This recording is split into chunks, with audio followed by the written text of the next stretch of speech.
हाय, मेरा नाम है कामरान खान और आज हम लोग रिव्यू करने वाले हैं अपना सबसे पहला मैग्नेटिक क्यूब मोयू RS3MV5 मैगलेव। अगर तुमने मेरी चैनल की सबसे पहली वीडियो देखी होगी तो मैंने उसमें इसकी अनबॉक्सिंग की हुई है। तो अगर अभी तक वो तुमने नहीं देखी है और देखना चाहते हो तो तुम जाके देख सकते हो। तो अब हम अपने रिव्यू की तरफ बढ़ते हैं। तो रिव्यू में आगे बढ़ने से पहले मैं तुम्हें ये बता दूँ, ये क्यूब मैंने लगभग 10 दिन पहले ही मंगाया है। तो 10 दिन में मैंने जितना भी इसको एनालाइज़ किया है तो वो मैं तुम्हारे साथ शेयर करने वाला हूँ। तो रिव्यू को मैंने कुछ फैक्टर्स में डिवाइड किया हुआ है। जैसे पहले हम लोग बात करेंगे बिल्ड क्वालिटी, सेकंड में टर्निंग स्पीड, थर्ड में corner cutting, magnets and dual adjustment. Last में हम लोग कुछ और फैक्टर्स के बारे में बात करेंगे। तो बढ़ते हैं हम लोग रिव्यू की तरफ। तो सबसे पहले हम लोग बात करने वाले हैं बिल्ड क्वालिटी की। तो मेरा एक क्यूब RS3M V5 मैगलेव है। मैगलेव में तुम लोग को अंदर अगर देखोगे तो पर्पल इंटरनल्स मिलेंगे। जी डस्ट लगी है यार, उसको माइंड मत करना, मैंने उसको काफ़ी ज़्यादा यूज़ कर चुका हूँ तो कुछ ज़्यादा डस्ट हो जाती है इसके अंदर, जो कि हर क्यूब में होती है, तुम लोग को भी पता ही होगा अगर तुम क्यूबर हो। सो पर्पल इंटरनल्स के साथ हम लोग को सरफेस काफ़ी एवरेज ही मिला है, बट फिर भी थोड़ा सा प्रीमियम लुक आता है। अगर तुम ये एवरेज मार्केट क्यूब को देखोगे तो ये इससे तो काफ़ी बेटर है। इसके पीसेस थोड़े बड़े लगते हैं देखने में, तो मैंने जब पहली बार इसको देखा था तो मुझे काफ़ी छोटा लगा था, बट साइज़ में तुम लोग देखो तो ये इक्वल ही है ऑलमोस्ट। खैर आगे बढ़ते हैं। सो बिल्ड क्वालिटी में एक और चीज़ आती है जो कि हमारी ग्रिप। इसकी सरफेस कुछ थोड़ी सी स्लिपरी है क्योंकि ये यूवी कोटेड नहीं है। तो स्टैंडर्ड वर्जन में तुम्हें स्लिपरी सरफेस थोड़ा सा मिलता है, बट अगर तुम उसमें थोड़ा स्क्रैच लगा देते हो जैसे मैंने लगा रखे हैं टेबल में घिस घिस के, तो तुम्हें ग्रिप मिल जाती है। सो ये थी इसकी बिल्ड क्वालिटी। नेक्स्ट हमारे पास आता है टर्निंग स्पीड। टर्निंग इसकी काफ़ी सही है। मतलब जब मैंने इसको पहली बार बॉक्स से निकाला था तब मैंने इसकी टर्निंग की थी तो ये एक बार में 3 टर्न्स घूम रहा था, बट अभी भी तुम देख रहे हो 1.5 टर्न्स तो आराम से हो जाता है, उसके भी क्रॉस कर जाता है। टर्निंग इसकी काफ़ी सही है। बस ये है कि अगर तुम जैसे मैंने ये वाला क्यूब यूज़ करता था तो इसमें मुझे बहुत ज़्यादा दम लगानी पड़ती थी। मतलब तुम देख रहे हो, तो जब मैंने इसको पकड़ा था तो एक टर्न में ही मैंने इसको 3 टर्न कर दिए थे। तो टर्निंग तो इसकी काफ़ी स्मूथ है। तो तुम अगर कोई एवरेज क्यूब यूज़ करते हो और तुम इस पे आते हो तो तुम्हें अपनी टर्निंग का कुछ ज़्यादा ही ख्याल रखना पड़ेगा क्योंकि खूब ज़्यादा ही तेज़ भागता है। सो ये थी इसकी टर्निंग एंड स्पीड।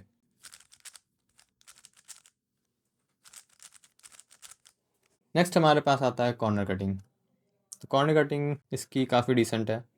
अभी इसमें काफ़ी ज़्यादा डस्ट है तो इतनी ज़्यादा कॉर्नर कट तो नहीं कर रहा है, बट फिर भी तुम लोग को मैं दिखाता हूँ। मतलब 90 डिग्री पे तो ये कर ही रहा है, और इसको अगर तुम लूज़ और कर दो तो ये पास 90 भी करता है। अभी भी ये कर ही रहा है, तुम लोग देखो। तो इसकी फ्रंट कॉर्नर कटिंग तो काफ़ी सही है। बात करें रिवर्स कॉर्नर कटिंग की तो वो भी डिसेंट ही है, बट इतनी ज़्यादा सही नहीं है। बट अगर तुम क्यूब को हमेशा साफ़ रखोगे तो ये रिवर्स कॉर्नर कट भी काफ़ी डिसेंट कर लेता है। बट मैंने अभी इसको साफ़ भी नहीं किया है, और दूसरी चीज़ इसकी टाइटनेस भी मैंने बढ़ा रखी है तो इसकी इतनी ज़्यादा कॉर्नर कटिंग नहीं है, बट एवरेज है। सो नेक्स्ट आते हैं हम लोग मैग्नेट्स पे और मैगलेफ पे। तो जैसा कि मैंने कहा था कि ये मूवी वाला स्ट्रीम V5 मैगलेव है, तो इसमें हम लोग को यहाँ पे अंदर मैग्नेट्स मिल जाते हैं। तुम अगर स्क्रू के जस्ट बगल में देख रहे होगे, एक तुम लोग को रिंग दिख रही होगी, तो वो मैग्नेट्स ही हैं। मैं तुम्हें खोल के दिखाता, बट अभी के लिए इतना ही देख लो। मैगलेव बस ये है कि तुम्हारे 2 रिपेलिंग मैग्नेट्स होते हैं, जो कि लाइक लेट्स अज्यूम ये तुम्हारा एक मैग्नेट है और ये एक मैग्नेट है। इसका नॉर्थ पोल ये है, ये भी नॉर्थ पोल है। इसको हम लोग इस तरह कुछ ऐसे एडजस्ट कर रहे हैं इसके अंदर कि ये दोनों आपस में एक दूसरे को रिपेल करेंगे, तो स्प्रिंग की जगह यहाँ पे मैग्नेट्स यूज़ हुए हैं। तो तुम्हें अगर ज़रा सी भी फिजिक्स आती है तो तुम समझ पा रहे होगे मैं क्या कहना चाहता हूँ।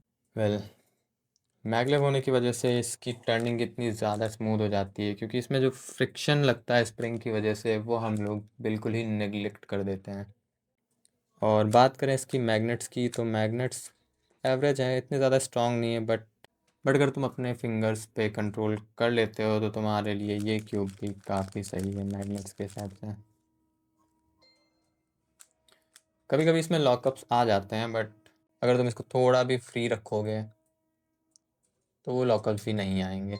मैंने इसको कुछ ज़्यादा ही दिनों से ही साफ़ नहीं किया है क्योंकि मेरे एग्ज़ाम्स चल रहे थे। इस वजह से मुझे अभी इसको सॉल्व करने में काफ़ी लॉकअप्स फेस करने पड़ते हैं। बट अगर तुम अपने क्यूब को रेगुलर साफ़ करोगे और उसको क्लीन रखोगे तो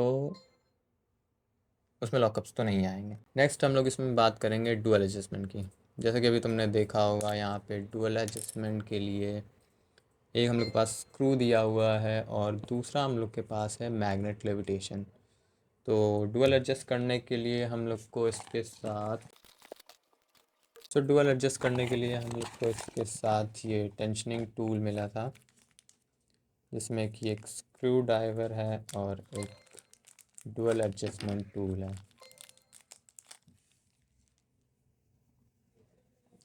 तो इससे हम लोग इसकी मैग्नेट लेविटेशन को एडजस्ट कर सकते हैं और इसमें टोटल 9 क्लिक्स हैं। तो मैंने अभी तो इसको 1 2 3 4 5 6 क्लिक्स पे सेट कर रखा है। क्लिक्स का मतलब ये है कि तुम जितना ज़्यादा उसको क्लिक पे रखोगे वो उतना ही ज़्यादा तुम्हारा स्टेबल होगा, और जितना ज़्यादा तुम इसको क्लिक्स का मतलब ऐसे समझो कि मिनिमम क्लिक्स रखोगे तो तुम्हारा क्लूब उतना ही ज़्यादा लूज़ और फ्री और स्पीडी होगा। और हाई क्लिक्स का मतलब ये है, मतलब 9th क्लिक्स की तरफ अगर तुम जाओगे तो तुम्हारा क्यूब स्टेबल और टाइट होगा। अगर तुम मैग्नेट लेविटेशन को समझोगे तो तुम्हें पिक्चर कर पा रहे होगे कि मैं क्या बात करना चाह रहा हूँ। सो मैग्नेट लेविटेशन की वजह से इसमें मुझे फ्रिक्शन तो बहुत कम फेस करने को मिलता है। बट हाँ, ये मेरा पहला मैग्नेटिक क्यूब है तो मुझे इतना तो ज़्यादा नहीं पता, बट ये काफ़ी फास्ट है। सो हमने लगभग लगभग सारे ही एस्पेक्ट्स कवर कर लिए हैं। अगर तुम लोग भी अगर तुम लोग के कुछ क्वेश्चंस है इस क्यूब के बारे में, या अगर कोई चीज़ तुम्हें जाननी हो तो तुम लोग कमेंट कर सकते हो और उसमें पूछ सकते हो, मैं आंसर करूँगा। एंड इफ़ यू वांट मैं उस पर वीडियो भी बना सकता हूँ। और अगर किसी को इसकी प्राइस जाननी हो कि मैंने इसको कितने में परचेज़ किया है तो मुझे कमेंट करना, मैं उसको आंसर कर दूँगा। सो अब हम लोग अपने रिव्यू की समरी में बात करते हैं। पहला था इसकी बिल्ड क्वालिटी, उसको मैं 10 में से 6 रेटिंग दूँगा। सेकंड हम लोग की आती है टर्निंग स्पीड में मैं इसको लगभग 7.5 दूँगा। मैंने अभी तक इतने मैग्नेटिक क्यूब्स तो यूज़ नहीं किए हैं, बट मेरे हिसाब से तो काफ़ी सही है। कॉर्नर कटिंग की बात करें तो 10 में से मेरे लिए तो ये 8 है, क्योंकि कॉर्नर कट मेरे लिए काफ़ी अच्छा कर लेता है। मैग्नेट्स और मैगलेफ की बात करें, मैग्नेट्स मेरे लिए थोड़े से शायद ये कम स्ट्रेंथ के हैं, क्योंकि मुझे लगता है कि थोड़ी सी और स्ट्रेंथ होनी चाहिए थी कि अपने आप को ज़्यादा अच्छे से अलाइन कर पाएँ, या उसके लिए ये मे बी हो सकता है कि कोर मैग्नेट्स की ज़रूरत हो, बट कोई बात नहीं। सो हाँ, मैग्नेट्स को मैं 6 रेटिंग दूँगा। लास्ट में हम लोग क्या आता है डुअल एडजस्टमेंट तो मुझे काफ़ी सही लगा, मतलब क्यूब्स में, क्योंकि तुम खुद से सेट कर सकते हो कि तुम्हारे क्यूब कितने फ्री और कितने टाइट होने चाहिए, तो वो तो मेरे लिए 10 आउट ऑफ 9 है। और ऐसा मत सोचना कि जो सेटिंग मेरे लिए काम मत कर सकती वो तुम्हारे लिए भी करेगी। सबकी अपनी अलग अलग चॉइसेस हैं कि सबके अपनी अलग अलग चॉइसेस हैं। तो अगर तुम्हें भी ये क्यूब चाहिए और तुम लोग इसमें ही प्रैक्टिस करना चाहते हो तो तुम लोग खुद से प्रैक्टिस करके और फिर उसको सेट करना। बाकी अगर तुम जानना चाहते हो कि मैंने अपने क्यूब को किस सेटिंग पे कर रखा है तो मुझे कमेंट करना, फिर मैं उसके ऊपर भी एक वीडियो बना दूंगा प्रॉपर।